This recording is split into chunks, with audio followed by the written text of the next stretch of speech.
Now, news just out that Scott Walker is quitting the presidential race, according to the New York Times. That could potentially help out another Republican candidate. A new CNN poll shows that former Hewlett-Packard CEO Carly Fiorina has vaulted into second place with 15% of the vote. That is up from 3% in September. But her business record remains a serious sticking point. With Fiorina at the helm of HP, the company lost over half its value, and 30,000 people were laid off.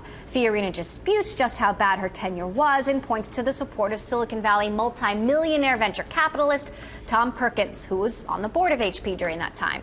Perkins took out a full-page ad in the New York Times to defend her record at HP, calling Fiorina an excellent CEO. But is Tom Perkins really the guy Fiorina wants making the case for her to be president? You may remember him as the guy who compared the, quote, war on the 1% to the persecution of Jews in Nazi Germany last year.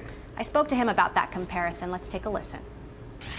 Let the rich do what the rich do, which is get richer, but along the way, they bring everybody else with them when the system is working.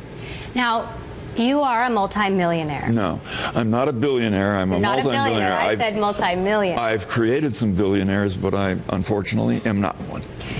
You have owned fancy yachts, fancy cars, and underwater submersible. Airplane. Underwater airplane. I saw it. It's basically an airplane that flies underwater. Right. Do you worry at all that you are divorced from reality? Are you divorced from reality? I don't know if anybody can answer that.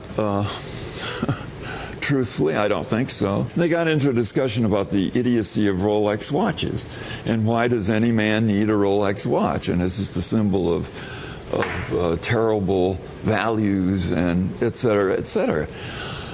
Well, I think that's a little silly. This isn't a Rolex. I could buy a six-pack of Rolexes for this. But so what?